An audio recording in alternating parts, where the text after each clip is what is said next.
TFM.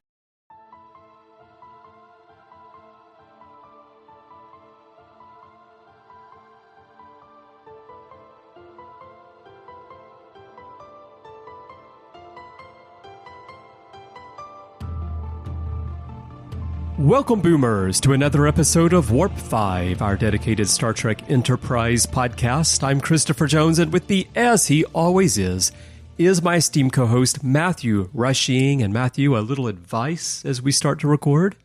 Stay close to the door. Otherwise, your impressive collection of Star Trek, Star Wars, and Superman memorabilia could suddenly fly across the room. We don't want you in the path of that.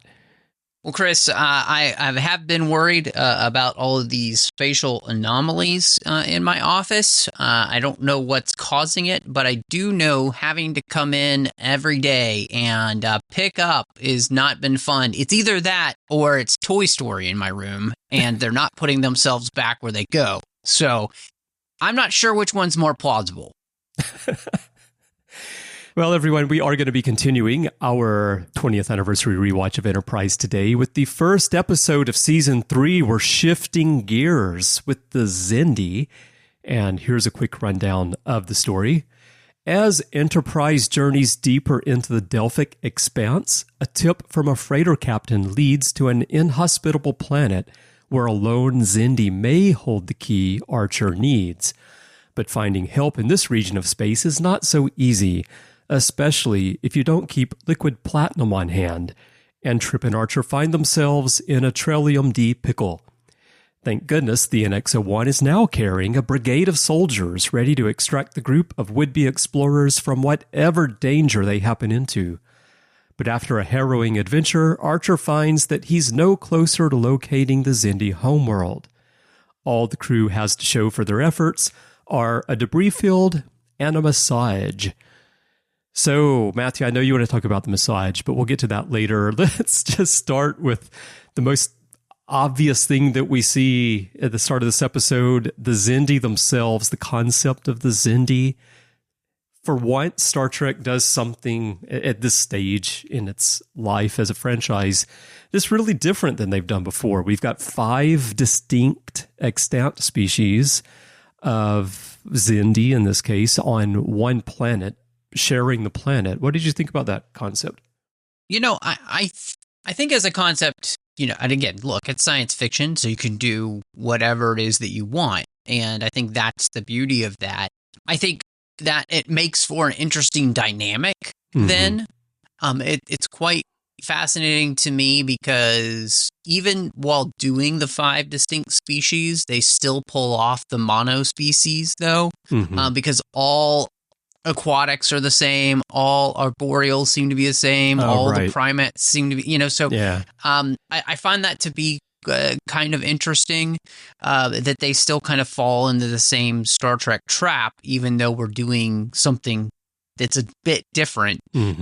I do think it's interesting as well, though, because just as a science fiction type of idea, like a science idea, and Star Trek has always tried to stay quite close, or as close as it can to science, to make it feel as real as possible. I mean, this is probably the most ludicrous idea that they've ever come up with, because the odds of this happening are so astronomical. I mean, the odds of evolution happening on one planet in the first place are astronomical in the same universe. The odds of this happening in the same universe as we are, you know, where most species tend to be primate-based, at least according to Star Trek, is just, I mean, it makes zero sense. But I don't really care, because I think at least they are trying to do something different. And I think this is an episode which does go to show that this show is taking a giant leap forward in what it's trying to do. And I think the whole episode, in many ways, is rife with and littered with all of the ways in which this show is kind of taking a right turn. You know, like we were going one way and then we're going to go right. And so this is one of the big places where they do that, where they create this species that kind of throws everything for a loop that we've seen in Star Trek, that at the same time plays by all the same Star Trek rules. So that's very, very interesting.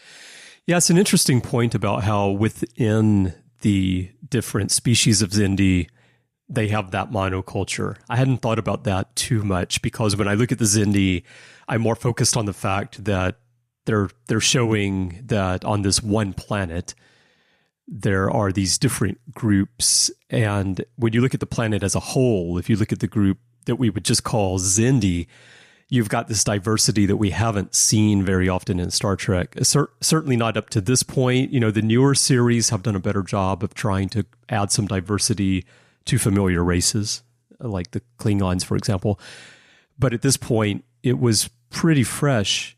But you're right that within each group, they're all together. They're very much focused, which I guess they have to be for this story because the story would get really messy if you had diverse thinking within the aquatics, within the arboreals and so forth. Right. And then among the Xindi as well. Right.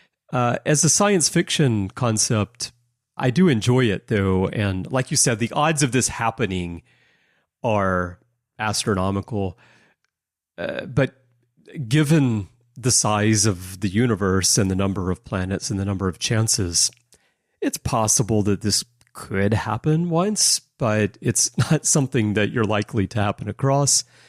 And beyond that, the idea that all five are at essentially the same technological level with one another, that's like another step beyond what would be plausible. But it doesn't matter really because it works well for this story.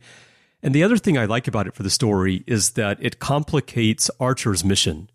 Because it's one thing to say, hey, we were attacked by the Xindi. Earth has to go find these aliens called the Xindi, and we have to deal with them. But when you send someone like Archer, who has started out as an explorer, and even though we see him changing a lot in this episode, you can tell at other times in this story that he's still, you know, his inner nature is still to be kind to people and to be diplomatic and to try to build good relationships with people.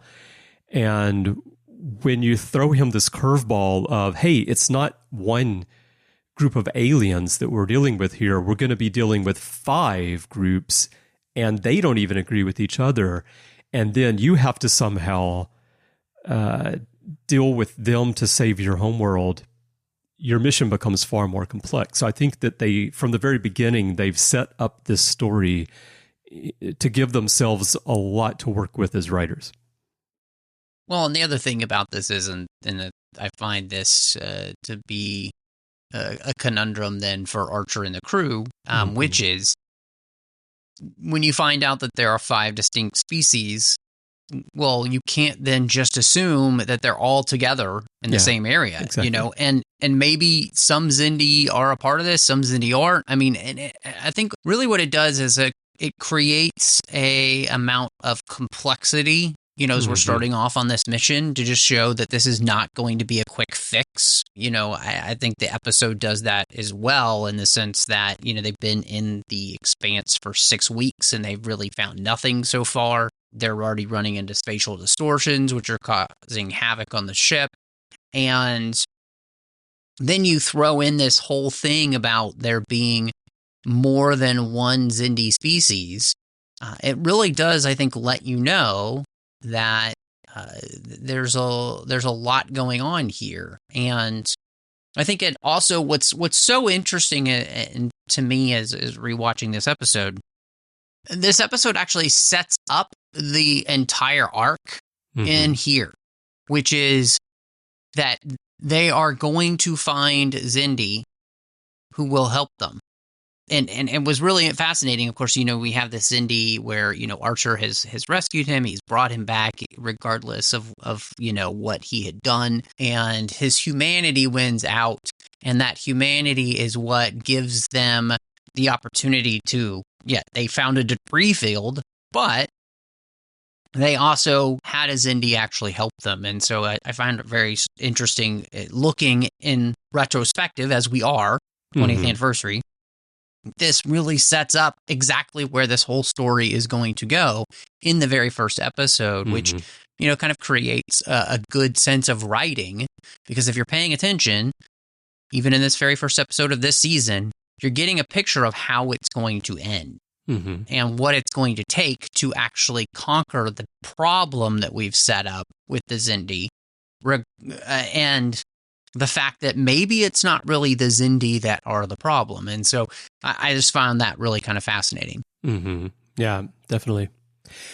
So another thing that's immediately noticeable is that the music is upbeat now, because we reached season 3 and the studio is feeling like, well, we need to energize the show. That's part of the reason for the turn here in the more exciting search for the Xindi storyline. I see what you did there. Energize the show. Energize the show. That's right. Yeah.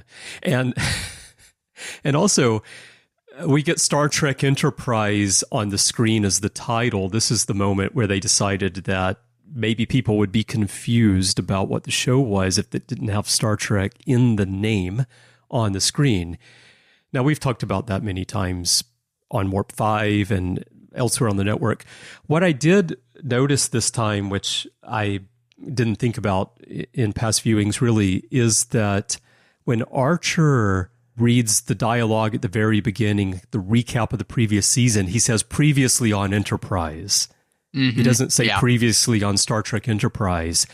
So obviously when this was written and shot and all the voiceover was done and everything, at that point, the show was still called Enterprise, and sometime before it aired, they decided they needed to stick the Star Trek on top of the name. So I just noticed that as I was watching this time as well. But, I mean, how do you feel about the music? In Deep Space Nine, you and I do the Orb together. We're big Niners, and I think we both like the shift in the music that happened on Deep Space Nine. I know I do, because I feel like it reflects the change of in the show and the level of action and intensity and intrigue and all that's happening on that show starting from season 4 onward.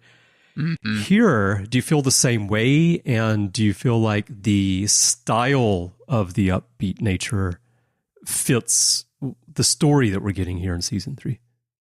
I have to say that I absolutely hate what they do with the theme, mainly because I think the theme, and I think I've probably said this many times on the network, I love the theme for Enterprise, and I think it fit perfectly with what they wanted and where they were trying to go, and just the show in general. I mean, it just really made sense to, I think, do this and use it the way they had. And the problem is that by adding this backbeat to this song, it doesn't work. The song is not meant for that. It's meant to be more of a ballad, and by doing this, I think it actually it really hurts what they had.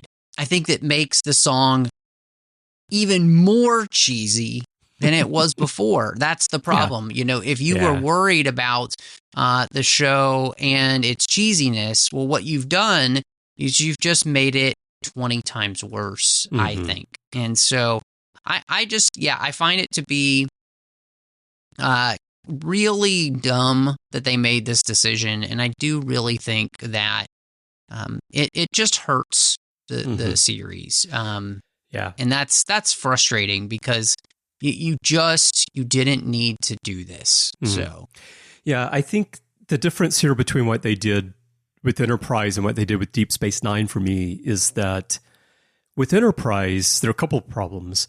One is that the key and just the tone of the music in its upbeat version is too bright.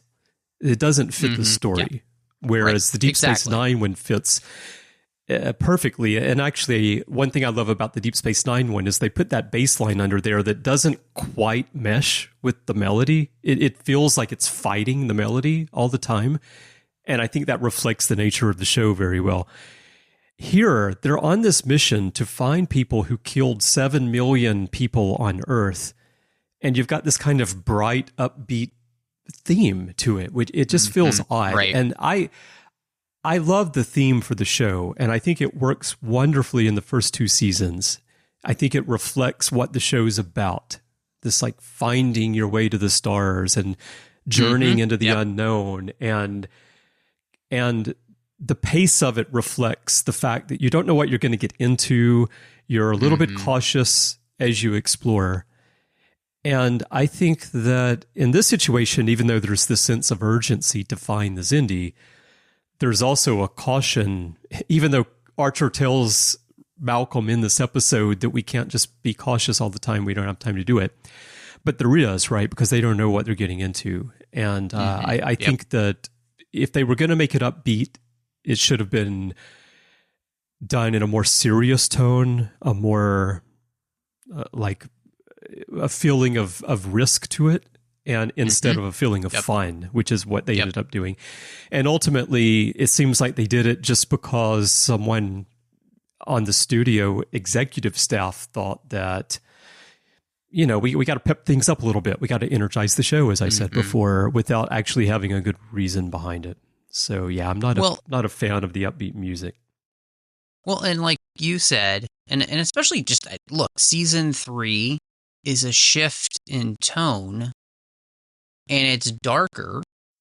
And so therefore doing this seems so incongruous with where you're taking the show. Yeah, exactly. The actual show. Right. And it just doesn't make sense. Yeah. And so. Yeah. Well, speaking of that dark turn, apart from the music becoming upbeat, the series, it really does become much darker right off the bat than what we got in seasons 1 and 2, where we're really exploring, we're meeting new aliens, we're seeing technology rolled out for the first time. The early scene with Archer talking to Malcolm, which I just mentioned, you know, Archer, he's very frustrated. He dresses Malcolm down for wanting to play it safe. When they're in the mining facility, Trip is ready to kick ass when he doesn't get the information he wants from the Xindi. And you've got people having their fingers cut off. They're being put into forced labor to mine Trellium-D. The whole environment that we see in this episode is dirty and dangerous, and it's just a very different tone. Brandon Braga said that they viewed this episode as sort of a new pilot, kind of resetting the series. And of course it feels that way, but they are looking at it almost like Broken Bow again. It's like, we've got to set up the series again. And they did it by turning the whole thing on its head and making it dark. Well, and I think the thing that makes this kind of interesting is that as I'm rewatching this episode, what I'm realizing is that the turn of darkness is obviously for the crew and their mission. Mm-hmm. But I think this region of space, and as we're going to see, it because it's so volatile, everybody is scrimping and, you know, trying to get by and doing what they can and taking advantage of other people. And, you know, it's one of those, it's like the hierarchy of needs. And since so many needs here are not being met in the expanse and are in danger, it creates a group of people then that live in the expanse to always be on edge, you know. Yeah. And I think they then lack the place to where they've developed kindness, because this truly is, you know, Darwin's survival of the fittest. What happens when you have to survive, and who's going to survive? Is it just going to be the strongest, you know? And so I really do think that's kind of what this expanse turns into. And it's also the very thing that it threatens to turn our crew into, right?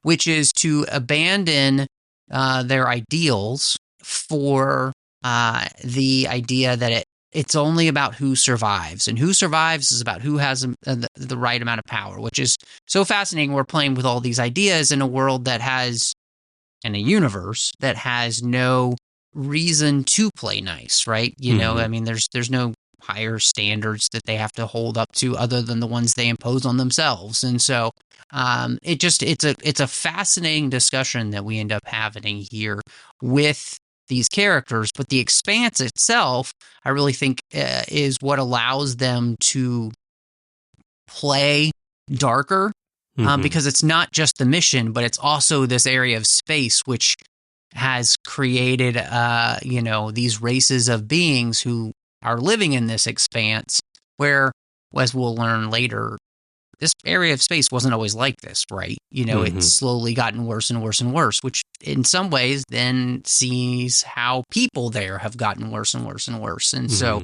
I kind of love that whole idea, especially as I rewatch the season, and you kind of see all the ideas that they're playing with in the writer's room. And it also, again, it kind of gives you an opportunity to play in this little pocket universe without really touching the rest of the Star Trek universe that we know. Yeah, right? And so, that I never thought of it that way until now. Like, they're in a pocket universe.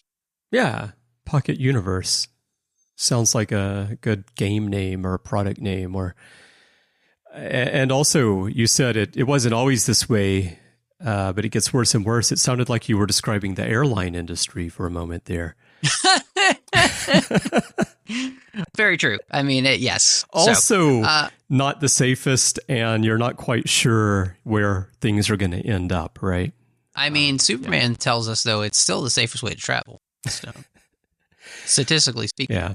But what you say, it's a good way of pointing out that when Star Trek can branch out a little bit from the familiar, they can do a lot of interesting things with the storytelling without taking us out of the Star Trek universe, but by creating this Delphic expanse and having new aliens and new situations and anomalies. Harry Kim would be really happy, all these anomalies he can scan for. Oh, yeah.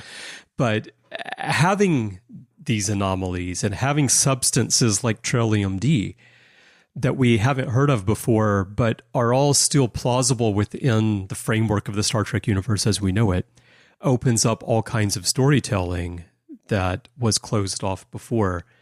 And again, allows you to put the characters in situations that force them to grow, change, adapt, reflect on themselves, which is another thing that I do like about this turn in Enterprise. Not that we weren't getting it before, because I think we were getting good character development in Enterprise up to this point. But comparing Star Trek series to Deep Space Nine and what they did with character development, what they do here with The Expanse, it allows the writers to delve even more deeply into how the situation impacts individuals, like the way the Dominion War impacts individuals on Deep Space Nine. Right. And it opens up the show a lot in that way. Well, and I think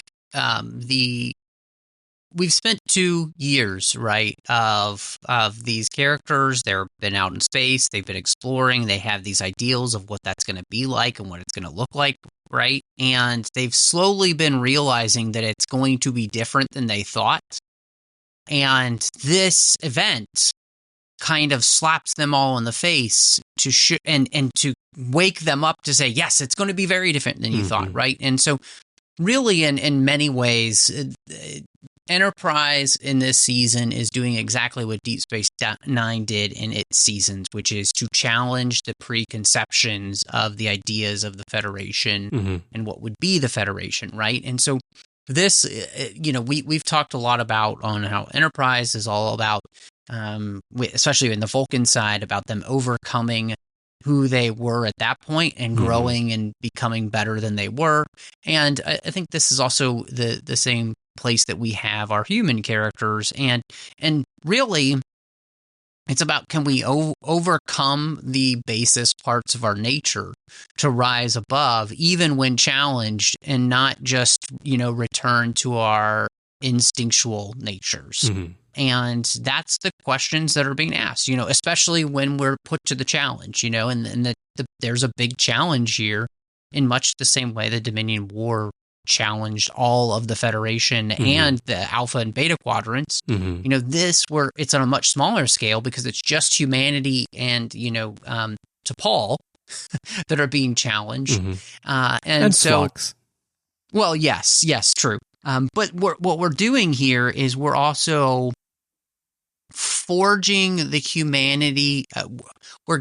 We're putting humanity through the crucible that's going to allow them to either create the Federation or to create something completely different. Right.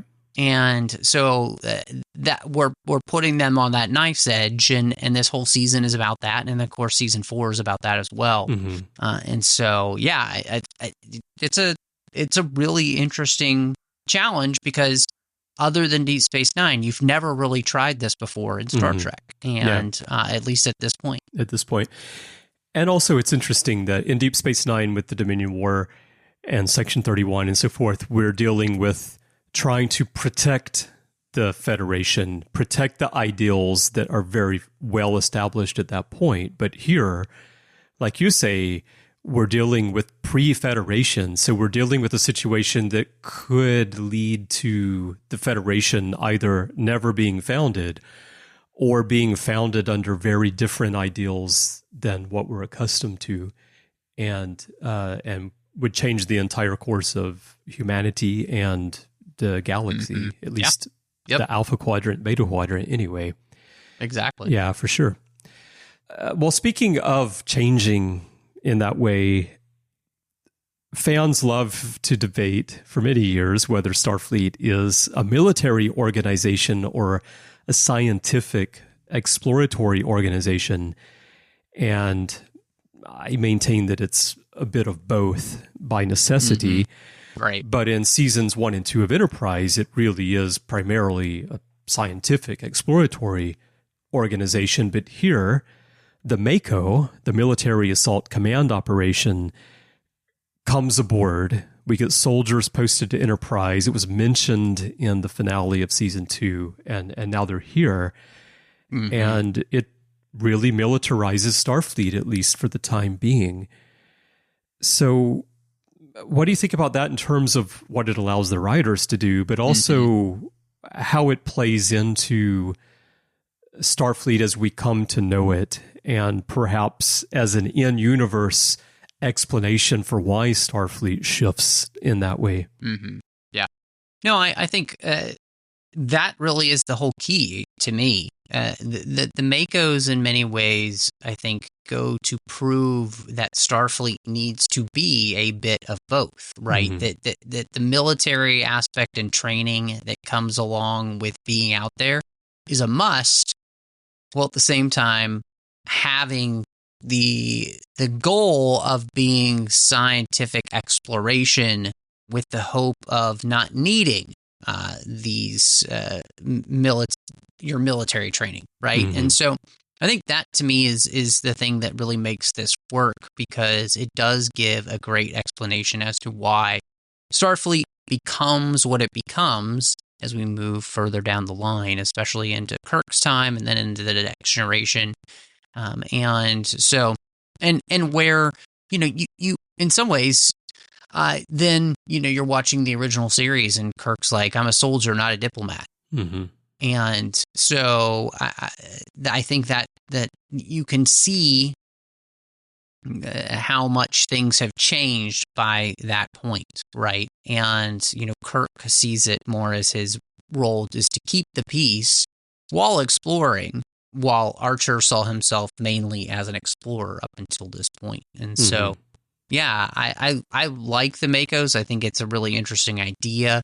Of course, Earth being united has a united Earth military, so that makes sense. And when you're going on this type of mission, I think it also makes sense to have this group, because, as is made the point by Major Hayes, which I think is an excellent point, which is, you guys know this ship. We don't. We're here to fight battles so that you guys can stay alive and keep us getting home, because we don't know how to run this ship. That's not our job, So I think that creates, really, in many ways, what they're being treated like, and even the way Major Hayes treats himself. I'm cannon fodder, so we can get this job done and we can go home. And I think that's an incredibly interesting attitude. I mean, it's quite the attitude for a soldier. That's what most soldiers' attitudes are. Like, I'm here to make sure that everybody else is safe. And so I think it really works. And then, of course, it creates great dynamics then on the show for us to have to deal with. Yeah. Well, speaking of those dynamics, so Hayes and Reed, they bump heads in this episode, particularly, like, I think the way you describe Major Hayes, that's accurate to Major Hayes and why he's there, and he understands why he's there. And it seems that Malcolm feels threatened by having these other security or military personnel on the ship when he's supposed to be the head of all of this. And at first, there's this friction between the two of them. And near the end of the episode, after everyone's safely back on the ship, he does admit to Trip that, because Trip says, I'm sure you and your guys could have done just as well. And Malcolm says that he's not sure about that. So I think, this isn't the end of the friction between the two of them, right? Reed and Hayes. But I think that Reed already here is recognizing the value of having them on the ship. And it's just one of those things where you got to figure out, what's the hierarchy here? And are you comfortable with it? And what's interesting, I think, is that it's our main character in Reed who really struggles with adjusting to the new arrangement. Yeah. As opposed to the new guy coming in and wanting to take over, which he doesn't, I think doesn't really seem to have that attitude. I think it only makes sense when you realize and you remember this storyline, which is Reed comes from a military family and he chose not to go into the military. And he, I think, has spent most of his life with a chip on his shoulder that people think he's not capable because he did not go into the British Navy. And so therefore he's taking that out on, and improperly, on Major Hayes. He's putting his own baggage on this character who he doesn't know, and just assuming that Major Hayes has the same, thoughts towards him that, he's had his family give him. And that's completely incorrect, of course. And so, there is that psychological problem that Malcolm has right now, which is basically, he's projecting. And it's an appropriate one, for his position. And two, yes, like you said, it's going to cause continued problems because Malcolm won't be able to let it go. And it's interesting because, in all honesty, Hayes here is just trying to do his job, and it's no wonder it comes to what it comes to later on because, this dude just won't let you do your job and keeps giving you attitude all the time. Like, after a while, you do have to kind of find a way to confront it. And of course, that's what it'll come to. So, I think this is great that we end up with this kind of friction because they'd already written the reason for why Malcolm would have this friction earlier in seasons 1 and 2. Yeah, that's a key thing, right? It doesn't come out of the blue. It's already been established. It's been set up. Even if when they set it up, they had no idea they would ever have MACO on the show. Oh, exactly. But at least it's there. And they can build on it in a natural way, so it's not one of those like convoluted reasons to create conflict within the show. And all the MACO who we see in this episode, they all seem very personable. They're all very nice and polite to the Enterprise crew, and they're there to protect them. And not trying to create any kind of friction with the crew. Right. Well, and I mean, you see Hoshi trying to get to know them and those type of things to welcome them aboard. And that's going to be something that will continue throughout the season, is seeing these relationships build across, from Starfleet to the MACOs. And I think what it also helps them be able to do is, have these new characters on the show that allow for those type of relationships, and that's kind of a lot of fun, you know. I mean, because you're putting a whole unexplored element into the show. Yeah. Well, speaking of friction, of course, we have to talk about sexy time with Trip and T'Pol. So matchmaker Phlox seems to think that some neuropressure might help the overall situation here for Trip Tucker. And T'Pol is more ready to help than I guess I would have expected her to be. And there's one thing I picked up on here as well, which I didn't notice before, that could be like the start of the storyline for T'Pol, but I'll mention that in a minute. But what did you think about this element? Like, does it make sense for the story, or do you feel like it's an extension of the decon chamber that goes all the way back to Broken Bow, where they're trying to push the boundaries of television at the time, trying to spice things up, show some skin on the screen, to put it bluntly, in the hopes of pulling in more viewers because, this is, it's not the Star Trek I'm used to. It's a little bit more exciting. Yeah, I mean, I think all of that's part of it, right? But I think the most interesting thing is that, one, this does allow us to be able to explore Vulcan society in an interesting way, right? I think, I doubt that Vulcans would be so kind of prudish, it seems like. They're very private about their sexuality and the way it works between them as a species. But the idea of, being logical about the needs of the body and, the idea of giving them kind of almost this Eastern sense of medicine, that they would have this, that all makes complete sense because it's very much, I think, in line with Vulcan philosophy, right? It's very logical. Yeah. And so I think all of that really makes sense. I also think it makes sense in the sense of just the character of of Trip, who's gone through this trauma and is having trouble sleeping, and the idea of the doctor, look, he can keep putting him to sleep, but this medication is not something that he should be on for a long period of time, right? It's akin to the discussion of painkillers, right? And that, yes, they can be good, but they can also become very addictive and harmful. And so that trying to keep your patient safe from that type of thing. And in all honesty, I think the most interesting part of this is that what this is going to allow to have happen is to have two characters who don't realize that they need somebody to be there for them, to therefore then be there for them. And what's interesting is Trip and T'Pol already kind of have a closer relationship because of the fact that he's intercepted that letter.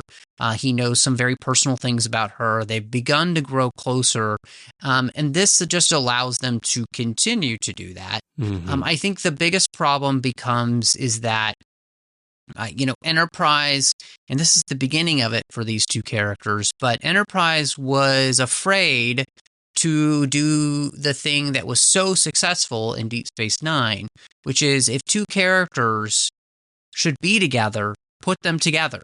And don't do this whole song and dance for seasons, and I think they just didn't know, or they just didn't trust that if they put these two characters together, it's not a moonlighting situation, right? Yeah, right. Which, but Deep Space Nine, again, had already proven that you can put characters in your show together and people will love it, right? I mean, people still talk about the Dax and the Worf relationship, or, Ezri and Bashir. Yeah.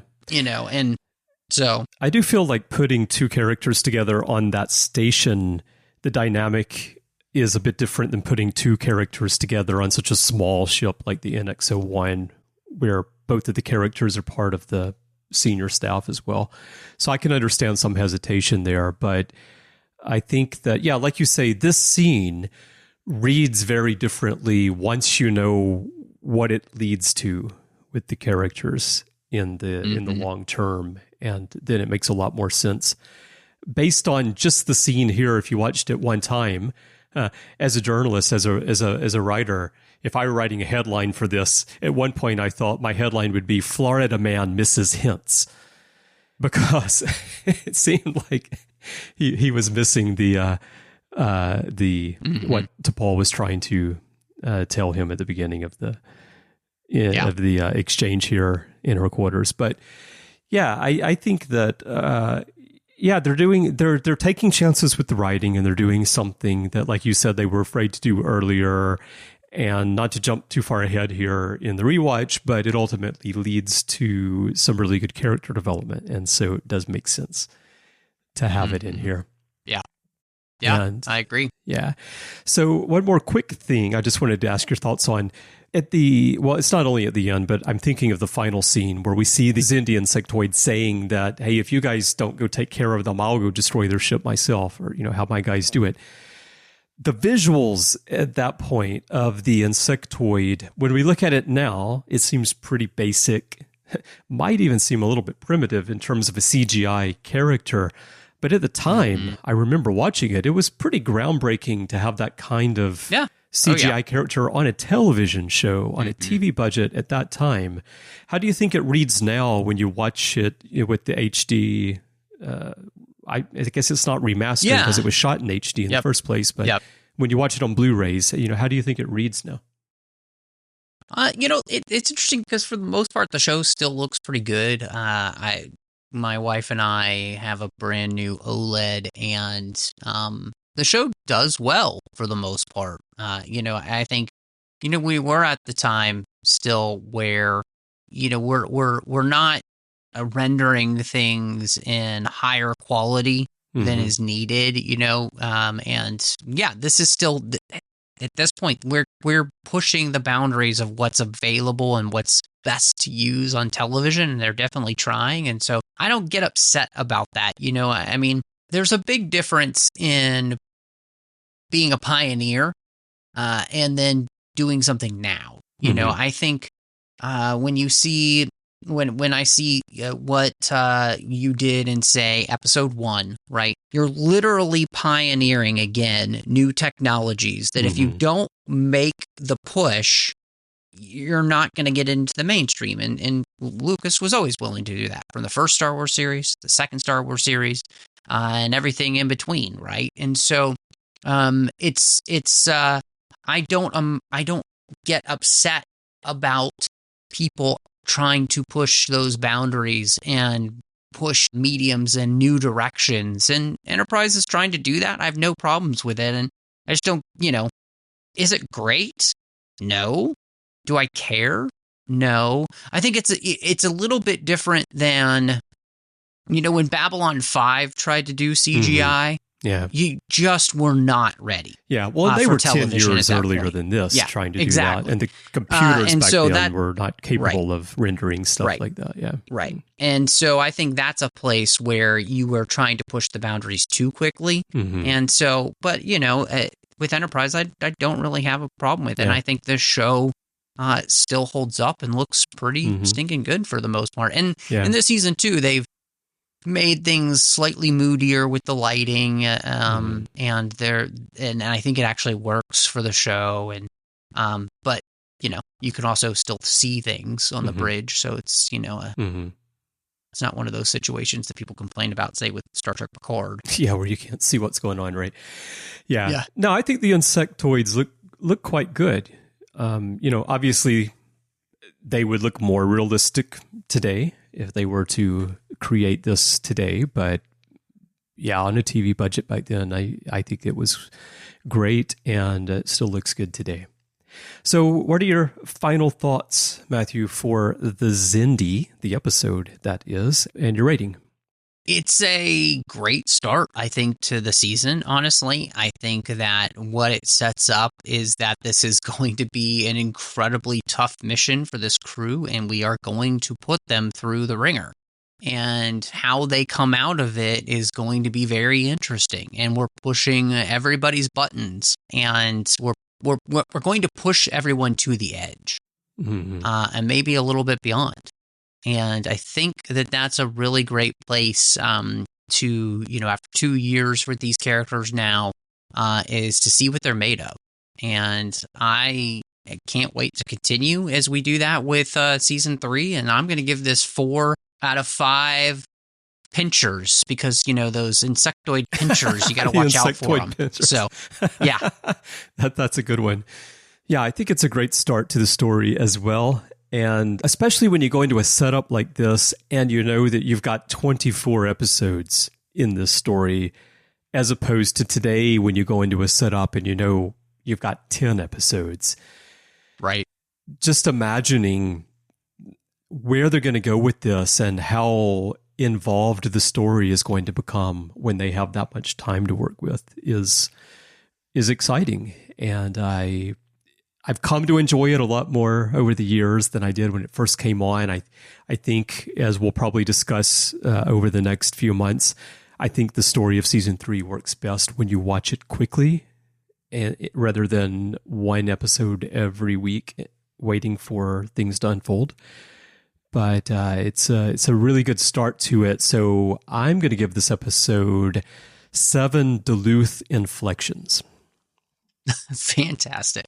All right, everyone. We would love to hear your thoughts on the Xindi. There are many ways for you to share those with us. Perhaps the best way is to go to Facebook and join the Babel Conference. That is our listeners group. If you're already a member, you know how it works. If you're joining for the first time, though, please do answer the questions and agree to the rules of the forum so that I can let you in. You'll find a post there on the timeline for this episode, and you can share your comments with Matthew and me and fellow listeners right there. You can also send us email if you like. Go to our website, trek.fm/contact. Use the form you find there, choose to send to a show, and choose Warp 5, and that will make its way through the Delphic Expanse to Matthew and me by email. And you can also find us in social media. Our username everywhere is TrekFM. And if your podcast app of choice allows you to leave a rating and a review, we'd love to get that from you as well. Now, Matthew, when you're not getting rub downs from T'Pol, where can people find you? Oh my goodness. You can find me all over the place under social media. Name is Matt Rushing02. You can also find me here on the network outside of the Star Trek Talk and the 602 Club, as we're talking about all of those fandoms and franchises we love. So check that out as well. And of course, we've got the Orb, the Artificial Tango, Saddle Up, and you'll find me sometimes on Literary Treks as well. You can find me over on the Nerd Party Network with 2 shows. One's completed, called Owl Post, about every single chapter of the Harry Potter series. And I do aggressive negotiations with John Mills as we're talking about Star Wars. But, Chris, when you're not trying to figure out exactly what those inflections are of the insectoid and kind of pinpoint where they're from, where can people find you? Yeah, those insectoids, they're from Xindi, Duluth. It's a little bit different than Minnesota, but I know Hoshi can still pinpoint the street they grew up on. And you can find me here on the network, as you mentioned, all those shows that you and I do together. Larry Nemechek and I do The Ready Room from time to time. You can find me in all sorts of episodes in the back catalog. You can also find me on social media. I'd love to chat with you wherever you are. Twitter's where I'm most active, but you can find me on all the platforms. My username everywhere is C. Bryan Jones, letter C, and Bryan with a Y. And if you'd like to help us keep this rewatch, everything we're doing on the network going, we could definitely use your help to find out how to help us to support the network. Please visit patreon.com/TrekFM. That's patreon.com/TrekFM. We would not be here without your help, so thank you so much to everyone who's supporting us right now. Well, Matthew, I'm looking forward to going deeper into the Expanse with you next time here on Warp 5. Well, Chris, I can't wait to see where that takes us, so let's go.